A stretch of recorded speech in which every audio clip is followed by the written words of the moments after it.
The Filipino New Student Orientation has, for the past 2 years, received good reception. However, the number of attendees don't exactly align with the actual number of PhilAm students that attend SDSU. How can you better improve this event in order to reach a larger audience for both incoming first years and transfers? First, to address this question, I know that the Filipino New Student Orientation has also been kind of mixed in with the APIDA student reception as well. So I'd want to make sure that we outreach as much as possible by using the APIDA welcome reception, just because that even though they might not be PhilAm, there may be many different students that would want to come into our organization and feel represented within our space. As well, there's also many students within our own organization that might have friends or may have family members still in high school going in. And so I'd want to outreach as much as possible through our own members first to find all of those new PhilAm students so they're included within our space. Finally, I'd want to make sure that students going into our space don't feel excluded as soon as they go in by any kind of cliques or feeling like they don't belong in our space. Therefore, I'd want to pair each new member that comes in with an executive board member prior to our NSRs being elected. That way, we can make sure that each person has a safe person that they can come in with and be introduced within our space. My second question, while the work and relationship between chairperson and vice chair can and should be close, it can also feel like your work is minimal in comparison.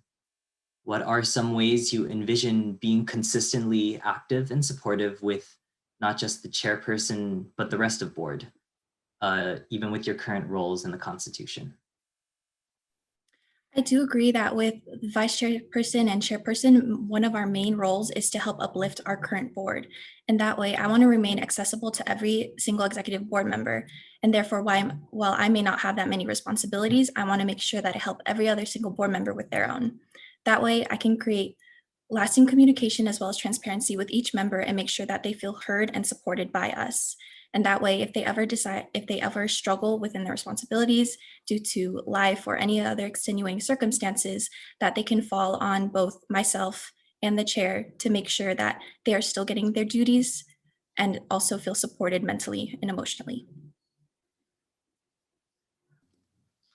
My final question is, as Samahan starts to use their collective voice more and more, the image and representation of their board becomes increasingly important as well.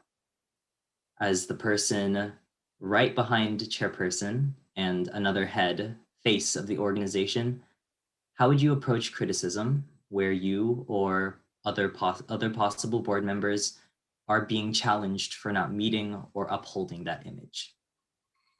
I do believe as student leaders that we do represent and are set as examples of this organization, and therefore our actions are a reflection of the organization as a whole. However, when you're in a leadership position, that does not mean that you know everything. And I do not claim to know everything at all. I think criticism would be a tool to help us learn and grow. And if I were ever to not uphold the image of AB Samahan, I would also rely on my fellow executive board members and the general members to make sure that I'm held accountable for all of my actions and held accountable for all of the values that I want to uphold. I think leadership is just as much a setting example as it is about learning and unlearning. Thank you. Okay, thank you, Kate. Thank you, Julian. We will now have a member from Elections Committee ask you 2 questions from the audience.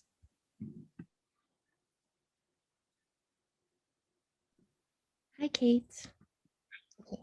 So the first question for today, so as we know, family and unity is a big part of Samahan, and especially within eBoard. So how will you make sure that conflicts within our community is minimal and that everyone feels heard and supported? As far as general members, I'd like to set up something where we could have like weekly meetings within our general members.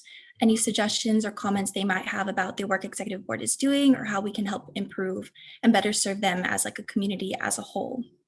As well, I'd like to make sure that even though that we are a family and that we are like a community, we need to make sure that we also maintain a level of boundaries from one another and to make sure that everyone's effort, support, and work is all equally supported and validated.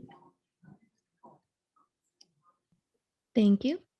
And then for your second question, so as the new and stressful environment that COVID presented this year led e-board members to experience burnout, what are some ways that you plan to keep board member morale up and consistent throughout the year? First off, I would like to set a precedent that every board member should be transparent and communicate whatever they need at the time, whether it may be that they can't fulfill their responsibilities or whether they need more time or an extension. I just want to make sure that they know that's okay to make mistakes, that's okay to prioritize other things at times, and make sure that I am also accessible to be a resource and support whenever they need.